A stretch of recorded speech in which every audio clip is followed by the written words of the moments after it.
une femme qui allait a-t-elle l'obligation de jeûner pendant ces 3 jeûnes? 17 Tammuz, 10 Tevet, jeûne de Guédalia. La halakha dit la chose suivante. Miaouberet ena mit'ana beta'anit shiva asar betamuz ou shartaniot elu. Une femme qui est enceinte ne jeûne pas le 17 Tammuz ni les 2 autres jeûnes. Ve'av livne ashkenaz yesh laquelle basé. Et même pour les femmes qui sont ashkenaz, parce qu'on va voir que d'après certains décisionnaires ashkenaz, ils font preuve de rigueur pour la femme enceinte. Aujourd'hui, il est avéré qu'une femme enceinte même ashkenaz peut faire preuve d'indulgence comme les sfaradim et ne pas jeûner. À la base, Me'uberet, qu'est-ce qu'une femme enceinte d'après la halakha? Misha'ameru shlosha chodashim le'erayona. C'est une femme qui est enceinte de 3 mois. Dans la halakha, une femme enceinte, elle a passé les 3 mois de grossesse. Maintenant, la halakha dit, ve'im lo avru shlosha chodashim. Maintenant, si elle est en dessous des 3 mois de grossesse, ve'i sovelet me'akaot ochalusha, et qu'elle ressent donc des nausées ou une faiblesse particulière, Moutarla l'echol bitsumotelu pourra manger sans problème pendant cette période, pendant ces 3 jeûnes dont on a parlé. Certains vont même dire que même avant les 3 mois, ça reste risqué parce que c'est là où il y a le plus de fausses couches. Donc c'est pourquoi la halakha conclura une femme enceinte ne jeûne pas pour ces 3 jeûnes-là. Isha shaita menika, une femme qui a allaité, ve'ifsika le'anik, et qui a arrêté maintenant, qui a sevré l'enfant, acharikama chodashim, après plusieurs mois. Ve'i betor chavdaet chodesh ledeta, nechleku a'acharonim, initricha litanot bishalosh atzumot.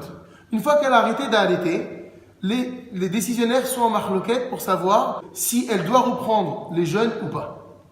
Quelqu'un qui allaite n'est pas soumise à ces jeûnes-là. Après certains, tant qu'une femme est dans les 24 mois après son accouchement, elle est considérée comme nourrice, comme allaitant, même si elle n'allait plus. Et dans quel cas, elle serait dispensée de jeûner. Et d'autre part, ceux qui disent, non, dès qu'elle a sevré, entre en vigueur à nouveau pour elle l'obligation de jeûner. Veyesh le rod, voici ce qu'il faut enseigner. Chez Imaïcha Beria, si la femme est en bonne santé, donc elle a arrêté d'allaiter, mais elle est en bonne santé, ou Margisha, chez Yechola Litanot ou Lashkim, et qu'elle ressent qu'elle peut jeûner et terminer le jeûne, Mitana, elle jeûnera. Maintenant, Ve'im Margisha Chulsha, si elle ressent une faiblesse, Veyeshla Tsa'ar Le'amshir Ta'anita, et qu'elle ressent une certaine difficulté et souffrance à continuer le jeûne, Daïla Beta'anit Shot Vicholta, il lui suffira de faire le jeûne quelques heures et elle s'arrêtera quand elle le voudra. Si dès le départ elle sent qu'elle ne peut pas, elle ne jeûne pas. Et c'est comme ça qu'on clôture la halakha. Donc une femme enceinte, toute sa grossesse, ne jeûne pas. Une femme qui allaite ne jeûne pas. Une femme qui s'est arrêtée d'allaiter mais qui est dans les 24 mois, si elle sent qu'elle a la possibilité de jeûner, elle jeûne. Si elle sent qu'elle peut faire quelques heures, elle fera quelques heures. Si elle sent qu'elle ne peut pas jeûner parce qu'elle se sent faible ou qu'elle a une certaine difficulté particulière, ne jeûnera pas pour ces 3 jeûnes, 17 Tammuz, 10 Av, jeûne de Guédalia. Zekenim, donc maintenant les personnes âgées, ou Tchouché Kohar, et des gens qui sont véritablement faibles, dont la force est très faible, chez Mitztaharim Betanitam, qui souffrent pendant le jeûne, Peturim Mikol Atsumatalou seront dispensés de toutes ces dates-là. Les rabots Shabéav incluent le 9 Av. Encore une fois, il faut prendre en compte plusieurs choses.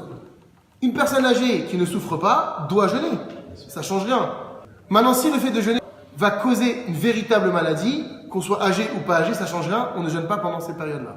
Donc, pourquoi on précise personne âgée? Parce qu'une personne âgée qui est faible de conditions physiques, même si maintenant elle jeûne, mais on sait qu'en jeûnant, elle va tomber malade, et on sait que quand une personne âgée tombe malade, risque difficilement de recouvrer la guérison, alors là, on n'utilise pas la peine. Katan shelo mil'ulo yud gimel shana veyam echad. Un garçon qui n'a pas 13 ans révolus. Uktana shelo mal'ula yud bet shana. Ou une fille qui n'a pas 12 ans révolus.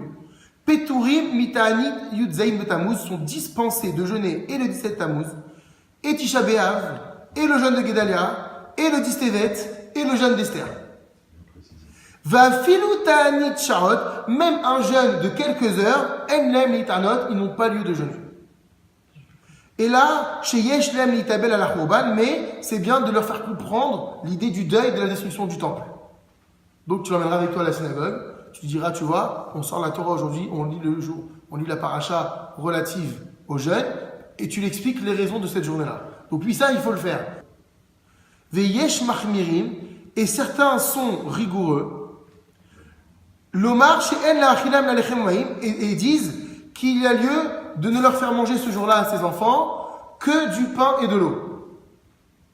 Ah, aminag, mais la coutume répandue, les hakel, la tête kol tsocham, c'est de leur donner à manger tout ce dont ils ont besoin. Vechen raoui le rod bismanazé, et ce minag est davantage parlant à notre époque aujourd'hui, chez Yarda Choucha Leolam, où aujourd'hui les gens sont faibles, plus faibles qu'avant. Donc un enfant ne jeûne pas. Khatan tor shiva timamishte shelo. Un khatan qui se trouve dans les 7 jours de ses shiva brachot.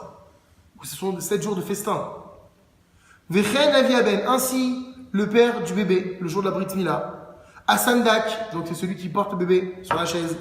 Ve'amoel, et le moel. Chayavim leitanot, ont l'obligation de jeûner. Bechol arba'at somot, pour ces 4 jeûnes-là. Donc 17 Tammuz, 9 Av, 10 Tevet, jeûne de Guidalia. Velo yifreshu minat tzibur, ils ne devront pas se défaire de la Keila. Yifreshu, c'est-à-dire s'isoler. Genre tout le monde jeûne, mais moi, comme je suis en fête, je jeûne pas. Shelo yavo ased yachid vitre tani des rabbins, parce que la mitzvah qui incombe à un particulier ne repousse pas la mitzvah qui incombe à une communauté. Et donc c'est la raison pour laquelle ils devront jeûner même le jour, en ce jour si important pour eux.